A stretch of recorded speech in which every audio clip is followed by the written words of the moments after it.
আসসালামু আলাইকুম। আপনারা সবাই কেমন আছেন? আলহামদুলিল্লাহ আমরা সবাই খুব ভালো আছি। তো আগের ব্লগে আপনাদেরকে দেখিয়েছিলাম যে আমরা আরামবাগ হসপিটালে গিয়েছিলাম। তো ওখান থেকে আমরা সবাই মিলে আবার পাশেই আরামবাগ রিসর্ট, অনেকেই হয়তো নাম জানেন বা গেছেন, তো ওখানেই আমরা গিয়েছিলাম। মানে যেহেতু আরামবাগে গিয়েছি তো ভাবলাম একবার ঘুরে যাই। যে এখন অফ সিজন, এখন তো গরম, এটা মেনলি মানে উইন্টার সিজনে ভালো চলে পার্ক যেহেতু। তো এই ফার্স্ট টাইম এলাম, এখন এই যে ভিতরে যাচ্ছি। তো সবাই মিলে অ্যাকচুয়ালি হসপিটালটা ঘুরে দেখার পরে অনেকটা টাইম ছিল, ভাবলাম এত তাড়াতাড়ি বাড়ি গিয়ে আর কী করবো। তো ভাই বললো যে চলো এখানে একটা আরামবাগ রিসর্ট তো আছেই, চলো একটু ঘুরে আসি। অফ সিজন মানুষজন নেই, তাহলেও ভাবলাম যে না একটু যাই ঘুরে আসি, টাইমটা পাস হয়ে যাবে, সবাই মিলে মজাও হবে।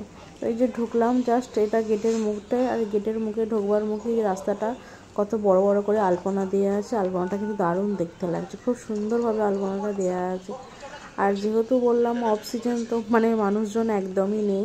আর সূর্যি মামা এই যে অস্ত যাবে, আর তাই জন্য আমার ক্যামেরাটা মানে একবার ব্ল্যাক হচ্ছে আর একবার আবার মানে হোয়াইট হয়ে যাচ্ছে, এরকম হচ্ছে আর কি। আমি বারবার ক্যামেরাটা উপর নিচে সাইডে করে মানে চেষ্টা করছিলাম যে এরকম হচ্ছে কেন, এরকম হচ্ছে কেন।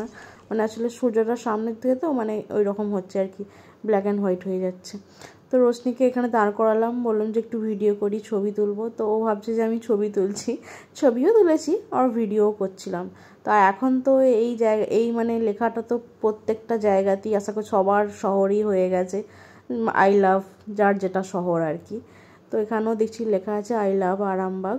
তো এখানে পাশেই যে বসার জায়গা ছিল, এমনি রাখা ছিল, তো ওখানে সবাই মিলে একটু বসলাম। আর পাশে যে এখানে মানে কোয়ার্টার মতো করা আছে, মানে কেউ যদি এসে সারাদিন এখানে থাকে ঘোরে, তার জন্য রুমও নিতে পারে আর কি। তো পাশে অনেকগুলোই রুমও দেওয়া ছিল, আর ওরই সঙ্গে একটা রেস্টুরেন্টও আছে, একটা ওদের পার্সোনাল রেস্টুরেন্টও আছে, মানে ওখানে আপনি খাওয়া দাওয়া করতে পারবেন আর কি। তো অ্যাকচুয়ালি কিন্তু পার্কটা বিশাল যে খুব একটা বড় বা হাইফাই এরকম কিছু নয়, মানে আমার মতে লাগেনি বা আমাকে সেরকম মনে হয়নি কিছু। মোটামুটি একটা এরিয়া জুড়ে, বিশাল হাইফাই বা বড় এরিয়া জুড়ে নয়। তো আমরা জাস্ট হেঁটে হেঁটে একটু ঘুরছিলাম। আর মানে সবথেকে বড় কথা, কেউ নেই, ওই হাতে গোনা মানুষ, মানে কজন বসে আছে আর কি, হাতে গোনা কজন এসেছে। আরেকটা কথা যেটা বলতে ভুলে গেলাম, এই পার্কটা কিন্তু হচ্ছে একদম কিন্তু গ্রামের ভিতরে, মানে প্রপার পুরো গ্রামের ভিতরের মধ্যে পার্কটা হয়েছে। তো মানে আশেপাশে নর্মাল মানে পাকা বাড়ি, মাটির বাড়ি, টালির বাড়ি এরকম আর কি আছে, একদম মানে গ্রামের ভিতরে পার্কটা অবস্থিত। আর ওই যে হাঁস দুটো দেখলেন, ওই হাঁস দুটো কী হাঁস আমি জানি না, মানে রাজহাঁস তো হয় কিন্তু রাজহাঁসের মতোও লাগছিল না, ওগুলো কেমনই একটা মাথাটা লাগছিল, কী হাঁস আমি জানি না। কেউ যদি জেনে থাকেন একটু আমাকে কমেন্ট করে জানাবেন তো।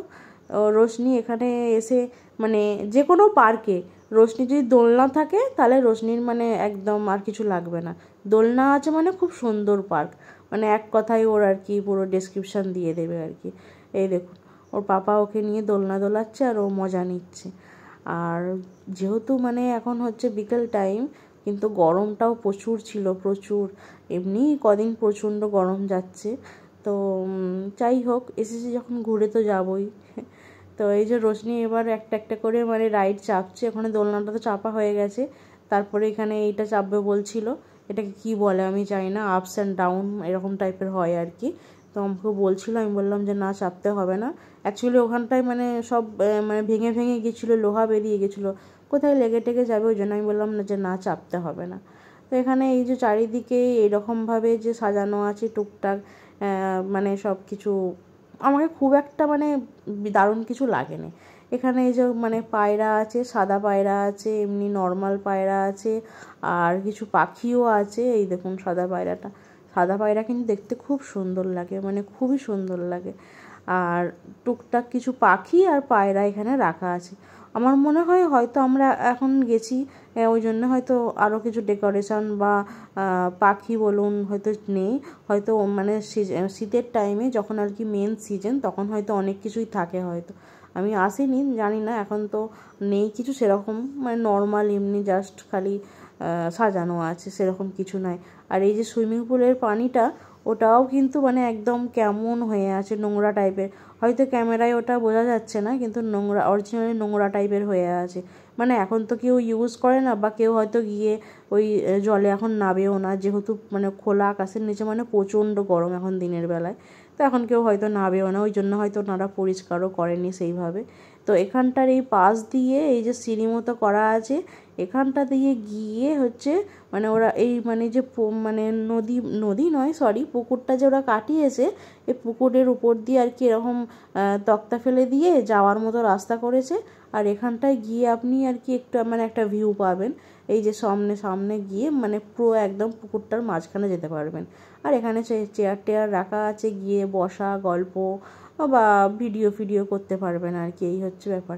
এখান থেকে মানে এটা হচ্ছে একদম মিডিল পয়েন্ট পার্কটার, এখান থেকে গোটা পার্কটা এরিয়াটা এইভাবে বোঝা যাবে, গোটা পার্কটার এই হচ্ছে গোটা এরিয়াটা।